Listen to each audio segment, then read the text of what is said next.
வணக்கம். நம்ம உலகத்துல பாத்தீங்கன்னா, எக்கச்சக்கமான விசித்திரங்களும், பெரிய பெரிய விஞ்ஞானிகள கூட மிரள வைக்கிற மர்மங்களும் நிறைஞ்சிருக்கு. ஆனா, இந்த ஒவ்வொரு மர்மத்துக்கு பின்னாலயும் ரொம்பவே சிம்பிளான, தெளிவான ஒரு அறிவியல் ஒளிஞ்சிருக்குங்கிறது தான் நிஜம். இன்னைக்கு நாம உலகத்துல இருக்கிற அந்த மாரி ஒரு 10 மர்மமான இடங்களுக்கு பயணம் செஞ்சு, அங்க உண்மையிலேயே என்னதான் நடக்குது அப்படிங்கிற அறிவியலை முழுசா டீகோட் பண்ண போறோம். தயாரா இருக்கீங்களா? இப்போ உங்ககிட்ட ஒரு கேள்வி. நாம பார்த்து பயப்படுற அமானுஷ்யங்கள் எல்லாமே நிஜத்துல நாம இன்னும் முழுசா புரிஞ்சுக்காத இயற்கையோட விதிகளா இருந்தா எப்படி இருக்கும்? கொஞ்சம் யோசிச்சு பாருங்க. பல 100 வருஷங்களா நமக்கு புரியாத விஷயங்கள் எல்லாம் மர்மம், அமானுஷ்யம் அப்படின்னு சொல்லி முத்திர குத்திட்டோம். ஆனா முறையான தரவுகளையும் ஆராய்ச்சிகளையும் வச்சு பார்க்கும்போது அந்த பயம் எல்லாமே தர்க்க ரீதியான அறிவியலுக்குள்ள ரொம்ப அழகா அடங்கிடுது. இந்த பதிவோட முடிவுல நீங்க உலகத்தை பார்க்குற விதமே கண்டிப்பா மாறிடும். சரி, நாம பார்க்க போற இந்த 10 இடங்களை ஒரு 4 சுவாரஸ்யமான தலைப்புகளுக்குள்ள பிரிச்சுக்கலாம். முதல்ல பிரபலமான கட்டுக்கதைகள், அப்புறம் இயற்கையோட மாயாஜாலங்கள், மூணாவதா பழங்கால படைப்புகள், கடைசியா சில விசித்திரமான நிகழ்வுகள். வாங்க ஒவ்வொன்னா தேடி போவோம். முதல்ல ரொம்பவே பிரபலமான சில கட்டுக்கதைகளையும் அதுக்கான உண்மையான அறிவியல் விளக்கங்களையும் பார்க்கலாம். குறிப்பா பெர்முடா முக்கோணம், அப்புறம் மெக்சிகோவோட அமைதி மண்டலம் பத்தி பேசுவோம். பர்முடா முக்கோணம்னு சொன்னதுமே அங்க போற கப்பல் விமானம் எல்லாம் திடீர்னு காணாம போயிடும். அப்படியே மெக்சிகோல இருக்கிற அமைதி மண்டலத்துக்கு போனா ரேடியோ எலக்ட்ரானிக்ஸ் எல்லாமே கட்டாகிடும்னு நிறைய திகில் கதைகளை நம்ம கேட்டிருப்போம் இல்லையா? ஆனா உண்மையான அறிவியல் தரவுகளை எடுத்து பார்த்தா கதை வேற. அமெரிக்க கடற்படை அப்புறம் உலகளாவிய இன்சூரன்ஸ் நிறுவனங்களோட ரெக்கார்டுகள் படி உலகத்துல இருக்கிற மத்த கடல் பகுதிகளை விட பர்முடா முக்கோணத்துல எந்த விபத்தும் அதிகமா நடக்கிறதில்ல. அங்க உருவாகிற மோசமான புயல்களும் கணிக்க முடியாத நீரோட்டம் தான் விபத்துகளுக்கு காரணம். அதே மாதிரி மெக்சிகோவோட அந்த அமைதி மண்டலம் அது வெறும் மிகைப்படுத்தப்பட்ட கதைகளால ஃபேமஸான ஒரு சாதாரண பாலைவனம் தாங்க. இந்த பெர்முடா விபத்துகளுக்கு இன்னொரு தீரியும் சொல்றாங்க. அதுதான் கடலுக்கு அடியில நடக்கிற மீத்தேன் வெடிப்பு. அதாவது கடல் அடியிலிருந்து வெளியேற மீத்தேன் வாயுவால கப்பல்கள் மூழ்கலாம் அப்படின்னு ஒரு கருத்து இருக்கு. ஆனா நல்லா கவனிங்க, இது வெறும் ஒரு கோட்பாடு மட்டும்தான். அறிவியல் பூர்வமா நிரூபிக்கப்பட்ட உண்மையான வில்லன் யாருன்னா அந்த ஏரியால வர்ற மோசமான புயல்களும் கடல் சீற்றமும் தான்.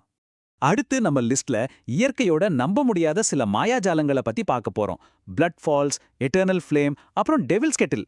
இதுக்கு பின்னாடி என்ன அறிவியல் இருக்குன்னு பார்ப்போம். அண்டார்டிகாவோட வெள்ள பனிமலைக்கு நடுவுல ரத்த சிவப்பு நிறத்துல ஒரு நீர்வீழ்ச்சி கொட்டினா எப்படி இருக்கும்? பார்க்கவே கொஞ்சம் திகிலா இருக்குல்ல? அதுதான் பிளட் ஃபால்ஸ். ஆரம்பத்துல இது ரொம்ப பெரிய மர்மமா இருந்துச்சு. ஆனா விஷயம் ரொம்ப சிம்பிள். அந்த பனிப்பாறைக்கு அடியில இருக்கிற ஏரி நீர்ல இரும்பு சத்து ரொம்ப அதிகமா இருக்கு. அந்த தண்ணி வெளியே வந்து காத்துல இருக்கிற ஆக்சிஜனோட வினை புரியும் போது நம்ம வீட்டுல இரும்பு துருப்பிடிச்சா எப்படி இருக்குமோ அதே வேதியியல் மாற்றம் தான் அங்கேயும் நடக்குது. அதனாலதான் அந்த ரத்த சிவப்பு நிறம். எவ்வளவு பிரம்மாண்டமான ஒரு அறிவியல் பாத்தீங்களா? அதே மாதிரி நியூயார்க்ல இருக்கிற எட்டர்னல் ஃப்ளேம் நீர்வீழ்ச்சி. தண்ணி கொட்டிக்கிட்டே இருக்கும், ஆனா அதுக்குள்ளே ஒரு சின்ன நெருப்பு எப்பவுமே எரிஞ்சுக்கிட்டே இருக்கும். பல வருஷமா இதை மக்களை ஆச்சரியப்படுத்திட்டு வருது.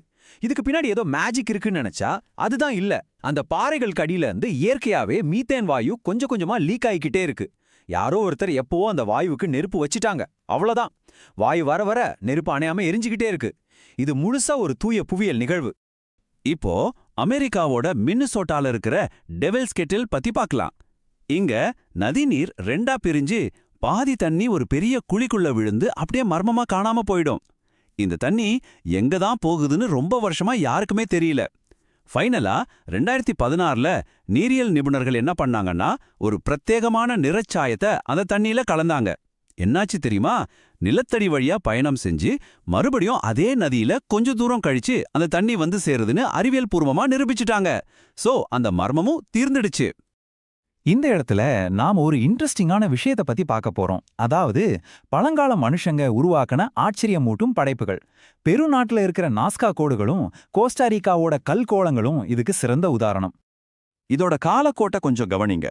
நாஸ்கா கோடுகள் கிபி 200ல இருந்து 500க்குள்ள வாழ்ந்த மக்களால் உருவாக்கப்பட்டுச்சு. அதே மாதிரி கோஸ்டாரிக்காவோட கல்கோளங்கள் கிபி 600ல இருந்து 1500க்குள்ள செதுக்கப்பட்டுச்சு.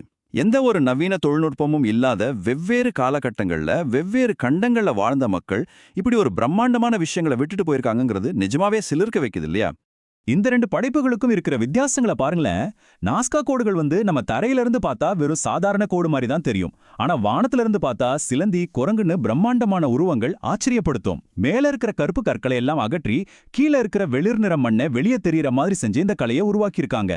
மறுபக்கம் கோஸ்டாரிக்கால இருக்கிற கல்கோளங்கள் துல்லியமான உருண்டை வடிவுல ரொம்ப நேர்த்தியா செதுக்கப்பட்டிருக்கு.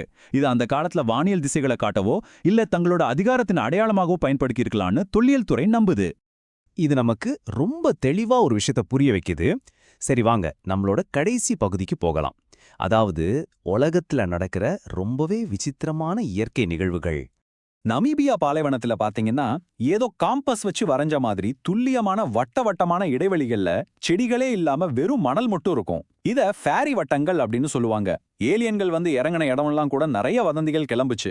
ஆனா உண்மையான அறிவியல் என்ன சொல்லுதுன்னா, அங்க இருக்கிற மணல் கரையான்கள் செடிகளோட வேர்களை சாப்பிடுறதால இப்படி ஆகலாம். இல்லனா அந்த வறண்ட பாலைவனத்துல கிடைக்கிற கொஞ்ச நஞ்ச தண்ணீருக்காக தாவரங்களுக்குள்ள நடக்கிற இயற்கையான போராட்டத்துல செடிகளே தங்களை இப்படி துல்லியமா அட்ஜஸ்ட் பண்ணி வளருதுன்னு ஆராய்ச்சியாளர்கள் 2 முக்கியமான விளக்கங்களை தராங்க. அடுத்து அமெரிக்காவோட டெத் வேலியில இருக்கிற நகரம் கற்கள். பல 100 கிலோ எடை இருக்கிற பெரிய பெரிய பாறைகள் யாரோட உதவியும் இல்லாம தானாவே மணல்ல சறுக்கிக்கிட்டு போய் பெரிய தடங்களை உருவாக்கும். இது பல தசாப்தங்களா மர்மமாவே இருந்துச்சு. ஆனா 2014ல விஞ்ஞானிகள் ஒரு உண்மையை கண்டுபிடிச்சாங்க. குளிர்காலத்துல இந்த கற்களை சுத்தி ஒரு மெல்லிய பனி படலம் உருவாகிடும். பகல்ல அந்த பனி லேசா உருகும்போது தரை ரொம்ப வழுவழுப்பா மாறிடும். அந்த குறிப்பிட்ட நேரத்துல வீசுற பலத்த காற்று அப்படியே இந்த பெரிய பாறைகளை மெதுவா சறுக்கிக்கிட்டே நகர வைக்குது. இயற்கையோட இயந்திரவியல் எவ்வளவு துல்லியமா இருக்கு பாருங்க. கடைசியா நாம பார்க்க போறது ருமேனியால இருக்கிற மூவெல் குகை.